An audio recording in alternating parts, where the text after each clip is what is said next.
Hello student, मैं doctor Ramchandra स्वामी और अपन जो चैप्टर स्टार्ट किया है कॉम्प्लेक्स वेरिएबल वाला, उससे पहले इसका बेसिक किया, इसके बेस पर एक न्यूमेरिकल भी लिया है। अब नेक्स्ट मैंने ये वाला न्यूमेरिकल लिया है, show that the function f Z is not analytic eight the origin. कि ओरिजिन पर इसका फंक्शन क्या है, एनालिटिकल नहीं है। इससे पहले वाले वीडियो में मैंने फंक्शन एनालिटिक था, ये वाला वर्क किया था। अब यहाँ पर क्या लेके आ रहा हूँ मैं, एनालिटिक फंक्शन क्या है, एनालिटिकल ये जो भी आपको ये given f z, although the CR equation are satisfied. CR equation तो सेटिस्फाइड है, लेकिन फंक्शन फिर भी क्या है, एनालिटिकल नहीं है, are satisfied at that point, इस पॉइंट के लिए। तो किस पॉइंट के लिए कह रहा है, ओरिजिन की बात कह रहा है।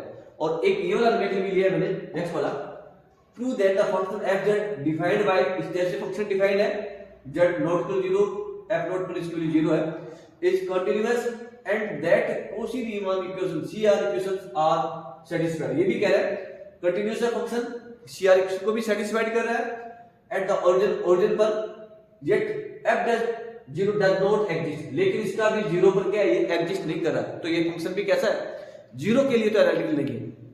ठीक है, तो ये अपन इसको प्रूव करेंगे वन बाय वन। देखो फर्स्ट सॉल्व करके ले रहा हूं, सिंपल सा सॉल्व आउट करने का भी दोनों का ही सेम है।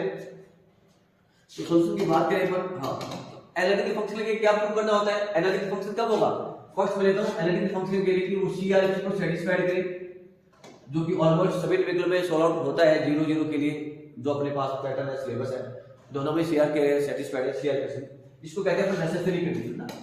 फिर सेकंड आता है मेरे पास सफिशिएंट कंडीशंस, उसमें क्या कहता है सेकंड में, इसका डेरिवेटिव एग्जिस्ट करना चाहिए, डेरिवेटिव एग्जिस्ट करना चाहिए अपने को। अगर ये दोनों कंडीशन फुलफिल कर रहा है तब अपन कह देंगे फंक्शन कैसा है, एनालिटिक है। अदरवाइज अपन कहेंगे फंक्शन इज नॉट एनालिटिक, ये फंक्शन एनालिटिक नहीं है। तो यहां सॉल्व करें अपन, तो फंक्शन आपको गिवन पहले लिखते हैं अपन, here f Z is equal to root x plus का ये x mod of xy, value root में पॉजिटिव है। और अपन को ये भी वेल नोन है कि z इक्वल टू क्या होता है, x प्लस का आइटा y, और f ऑफ z जो इसको लिखते हैं u प्लस का आइटा v। क्लियर हुआ। तो f z तो ये होता है मेरे पास, तो यहां पर f z को मैं ये लिखूंगा u प्लस का iota v is equal to, ये क्या लिखा आपको, ये तो रियल वैल्यू है मेरे पास, इमेजिनरी तो है नहीं, तो इसको मैं लिख सकता हूं रूट xy मोड ऑफ के अंदर प्लस का आइटा 0, क्योंकि इमेजिनरी पार्ट नहीं है। इस केस में क्या होगा, यहाँ पर u इक्वल टू रियल के इक्विवेलेंट हो जाएगा, xy आ गया no doubt, and v equal to क्या हो जाएगा, ये 0 आ जाएगा। तो पहले तो ये डिफाइन करना है आपने को u एंड v, क्योंकि fz u और v के फॉर्म से होता है। अब मैं बात करूंगा CR equation, fz for CR equation की बात करता हूं। तो CR इक्वेशन क्या रहती है, तो CR इक्वेशन के लिए इससे पहले वाले वीडियो में मैं इसको डिफाइन भी किया है और एक फंक्शन भी लिया है, जहां फंक्शन क्या था, एनालिटिक था। तो यहाँ पर CR इक्वेशन के लिए ला अपन ये कह रहे हैं CR इक्वेशंस होती क्या है, CR इक्वेशंस मैं शॉर्ट में लिख दूं यहाँ पर कि ux is equal to vy होता है and uy is equal to minus का vx, ये कंडीशन होती है। ये दोनों इक्विवेलेंट हो माइनस के साथ, तो मैं कहूंगा CR इक्वेशन को सेटिस्फाइड कर रहा है। या मैं इसको इस फॉर्म से लिख सकता हूं, तो ये del u we find del u upon del x del v upon में del y and del u upon में del y is equal to minus का del v upon में del x। ये अपने को लेके आएंगे, ये फाइंड आउट कर रहे हैं अपने को ना, यानी ये वाली इक्विवेलेंट, ये दोनों का मतलब सेम है, बोथ आर द सेम, वो सिंपल फॉर्म में ये इसका पार्शियल डेरिवेटिव होता है। तो डाउट क्या है, del u upon में del x, इसकी डेफिनेशन ध्यान रखिए, और किस पॉइंट की बात करते हैं, एट द ओरिजिन। तो CR equation for at the origin, at origin का मतलब क्या हो गया, x z is equal to 0, या फिर कहेंगे x इज इक्वल टू 0 और y इज इक्वल टू 0। इस पर अपने को del u और del x फाइंड आउट करेंगे। ठीक है, तो इसके लिए del u और del x के लिए del u और del x, इसकी डेफिनेशन देखिए पार्शियल की लिमिट।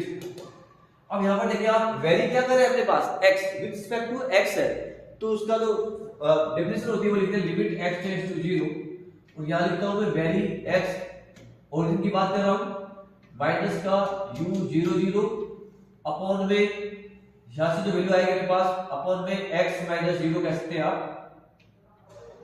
इस टाइप से। समझ में आया आपके? ये इसकी डेफिनेशन होती है, जो कि डेरिवेटिव की जो डेफिनेशन है, किसमें वेरी कर रहा है? यू के अंदर वेरी कर रहा है। यू किसका फंक्शन है? एक्स और वाई का। तो किसमें चेंजिंग है? रिस्पेक्ट टू वेरिएशन में, एक्स में। क्या है? एक्स से जीरो, ओरिजिन की बात करें तो ये इसकी डेफिनेशन होती है। यहाँ पर वैल्यू पुट अप करेंगे आप तो क्या रहेगा? Limit x tends to 0 u x 0। तो आप यहां से देखेंगे u x y है, x 0 यानी y की वैल्यू 0 पुट कर दूंगा तो यहाँ पर u की वैल्यू क्या आ जाएगी? मेरे पास 0 हो जाएगी। क्योंकि ये u किसका फंक्शन होता है इसको देखो, मैं अगेन इसको लिख देता हूं।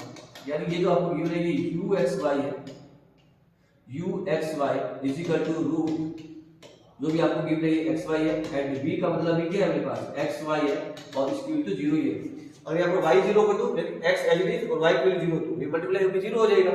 तो वैल्यूज क्या आ गई मेरे पास? इसकी 0 हो गई। यहाँ पर ये 0 और ये 0 0 रखेंगे तब भी 0 हो जाएगा अपॉन में x। ठीक है ना? तो अब इसकी वैल्यूज क्या आ जाएगी मेरे पास? ये 0 ही हो गया। लिमिट x टेंड्स टू 0 तो ये 0 आ गया, यानी इसकी वैल्यू 0 आ गई। तो इसको आपको ध्यान रखना है, इसको v से derivative number 1। Next similarly del u upon del y के लिए अब वेरिएशन किसमें? y में है, तो वैल्यूज क्या देंगे यहाँ पर? लिमिट y टेंड्स टू 0, यहां से u 0y माइनस का u 0 0 अपॉन में ये y माइनस 0 कर देता हूं ऐसे। ठीक है? तो इसकी डेफिनेशन होगी जब x है तो x, y इधर, y इधर वेरिएबल। तो इसके अंदर वैल्यू पुट करेंगे आप। Limit y tends to 0 u 0y, जब आप x के लिए 0 रखेंगे तब भी 0 हो जाएगा 0, और ये 0 0 की तो 0 है अपॉन में ये y हो गया, यानी लिमिट y टेंड्स टू 0 ये 0 आ गया, b से दैट 0 क्योंकि ऊपर 0 आती है, ये 0 हो गया मल्टीप्लाई होगा तो ये 0 हो गया। Similarly del u del v upon में del x करेंगे आप, क्योंकि ये वाले वैल्यूज ये और ये सभी वैल्यू फाइंड आउट करनी है अपने को। इसको आप नंबर 2 ये लेंगे, कलर चेंज कर देता हूं यहां से। ठीक है? तो del v upon del x के लिए डेफिनेशन वही रहेगी। Limit x tends to 0 v x 0 minus का v 0 0। नेक्स्ट वाले में भी ऐसे सॉल्व होगा x माइनस का 0 यहां से। तो वैल्यू पुट करेंगे आप v x तो 0 ही है अपने पास। लिमिट x टेंड्स टू 0 ये भी 0 ये भी 0, यहां से ये मेरे पास x आ गया, यानी लिमिट x टेंड्स टू 0 0 हो जाएगा, ये 0 आ गया, इसको v से डायरेक्शन नंबर 3। क्लियर है? सिमिलरली del v अपॉन में del y के लिए वैल्यू जाएगी यहां पर। लिमिट y टेंड्स टू 0 कर देंगे अपन, v 0y माइनस का v 0 0 अपॉन में y माइनस 0 किया, यहां पर वैल्यू पुट अप करेंगे आप। लिमिट y टेंड्स टू 0 तो ये तो 0 ही है क्योंकि वैल्यू 0 है अपने पास, 0 माइनस का 0 अपॉन में y आएगा, तो लिमिट y टेंड्स टू 0 तो ये 0 पर 0 आ जाएगा यहां से, इक्वल टू 0। नेक्स्ट नंबर आ गया मेरे पास 4। तो ये आई होप ये आपको समझ में आएगा। इसकी डेफिनेशन इसी टाइप से लेनी है आपको। ठीक है? इसमें चेंजिंग है x में चेंजिंग है 0 ना, ओरिजिन की ओर जा रहा है x, तो ये वाला बिल्कुल ध्यान रखिए आप। अब नेक्स्ट क्या करना है? देखो 1 2 3 4 सबकी वैल्यू क्या है? 0 आ रही है, that means satisfied the CR equation. तो यहां लिखेंगे आप, तो डाल देना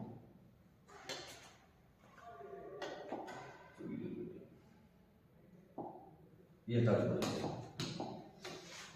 डाल देते हैं, क्या रहेगा? हियर सॉरी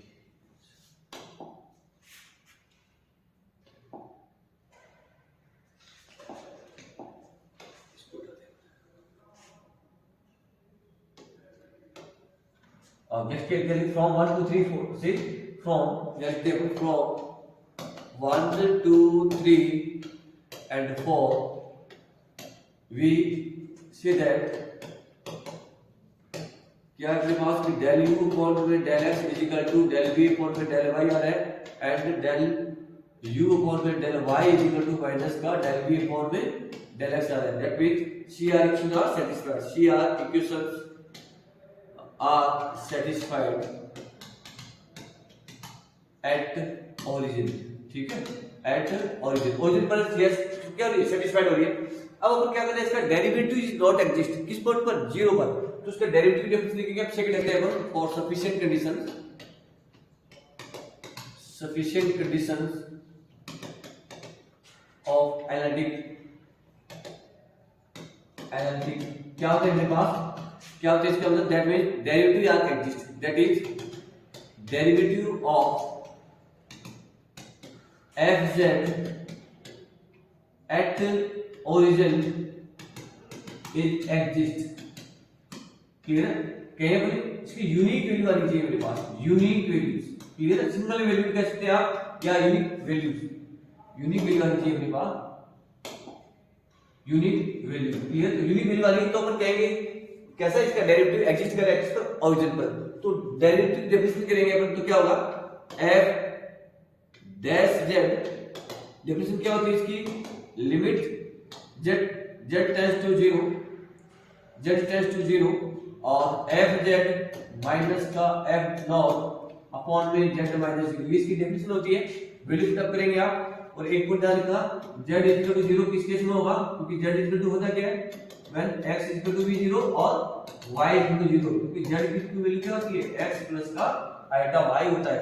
तो यहां से f z की वैल्यू क्या थी, f of z is equal to root x y, ये वाली वैल्यू है। तो यहां पे वैल्यू पुट करेंगे आप, तो लिमिट, अब z इक्वल टू 0 कह दें या x और y की वैल्यू क्या लेने पर 0 ले लें। यहां z इक्वल टू 0 ले रहा हूं मैं और उसकी वैल्यू है रूट x y माइनस का f नॉट, यानी z इक्वल टू 0 करेंगे आप तो x और y दोनों 0 होते हैं, इसकी वैल्यू क्या हुई 0 और अपॉन में z क्या होता है x प्लस का आइटा y।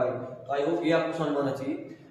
अब अपन क्या कहते हैं, इसका डेरिवेटिव एग्जिस्ट करेगा ओरिजिन के, चाहे किसी, ये ओरिजिन है मेरे पास, चाहे मैं इस पाथ में ले लूं, इसका वेरिएशन कहीं भी किसी भी पाथ में ले लूं तो उसकी वैल्यू सेम रहेगी, यूनिक रहेगी। तब तो अपन कहूंगा इसका जो वेरिएशन है z के ओरिजिन के कोरस्पॉन्डिंग f z का वो एग्जिस्ट कर रहा है। अगर उसकी वैल्यू चेंज हो जाती है डायरेक्शन के अकॉर्डिंग तब अपन कहेंगे इसका डेरिवेटिव एग्जिस्टेबल नहीं कर रहा है। तो अपन क्या लेते हैं, एक कानून लेता हूं, taking y is equal to mx at z is equal to 0 ना, y x को 0 तो y 0 हो जाएगा या y 0 लगे तो x 0 होगा। तो ये जो लाइन है वो किससे क्रॉस हो रही है, ये ओरिजिन से पास हो रही है, ठीक है। तो ओरिजिन से जाने वाली जो भी लाइन है उस सब की इसकी वैल्यू क्या होनी चाहिए, यूनिक आनी चाहिए। तो आप लिखेंगे y equal to m of x रखें इसके अंदर, तो वैल्यूज क्या आएगी यहां पर नेक्स्ट में, यानी f डैश z को चेक करें थे पर और यहां पर y इक्वल टू mx, तो यहां पर लिमिट किसकी आ जाएगी, फिर लिमिट x टेंड्स टू 0 हुआ और ये जो वैल्यू जाएगी रूट x, तो एज इट इज है और इसकी वैल्यू आ जाएगी मेरे पास mx, ये तो 0 हो ही गया अपने पास और x प्लस का आयोटा और ये वैल्यू आ गई मेरे पास m ऑफ x।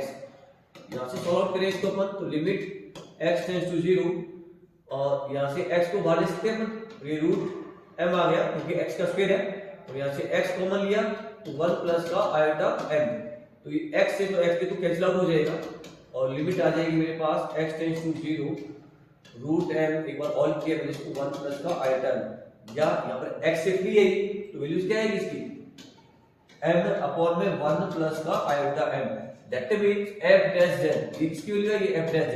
तो यहां पर देखो मैं m की वैल्यू चेंज कर देता हूं, m की वैल्यू 1 रखी तो f डैश की वैल्यू अलग आएगी, यानी 1 अपॉन में 1 प्लस का आयोटा, इसी तरह से 2 रखूंगा तो इसकी वैल्यू चेंज हो जाएगी। तो दैट मींस ये f डैश z क्या है, यूनिक नहीं है और ये m पर डिपेंड कर रहा है, जैसे इसकी डायरेक्शन चेंज होती है तो इसकी वैल्यू भी चेंज होगी। दैट मींस क्या है कि अपन इसका जो डेरिवेटिव है वो एग्जिस्ट नहीं कर रहा है। दैट मींस क्या, that means f dash z is depend on m, clear, f dash z depend on m, hence it's not unique and we say that fz is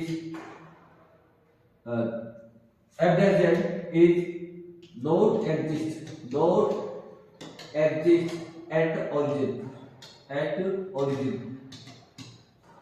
तो ध्यान रखना आप क्या लिखा है, f dash dependent on m पर depend कर रहा है, hence इट्स नॉट यूनिक, ये यूनिक नहीं है, m पर डिपेंड m चेंज होती है फिर चेंज हो जाएगा।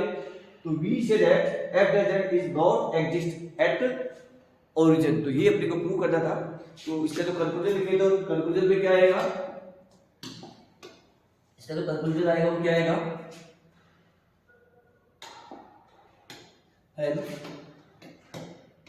F Z is satisfy CR equations, but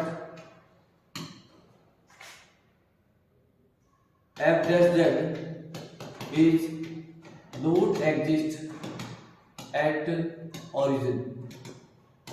इसका मीन्स क्या हुआ कि F Z is not analytic eight origin, ठीक है। ओरिजिन पर एक फंक्शन कैसा है, एनालिटिक नहीं है। तो आई होप ये आपको समझ में आया होगा। नेक्स्ट वाला भी मैं इसी बेस पर लेके आ रहा हूँ। Thank you for watching the videos.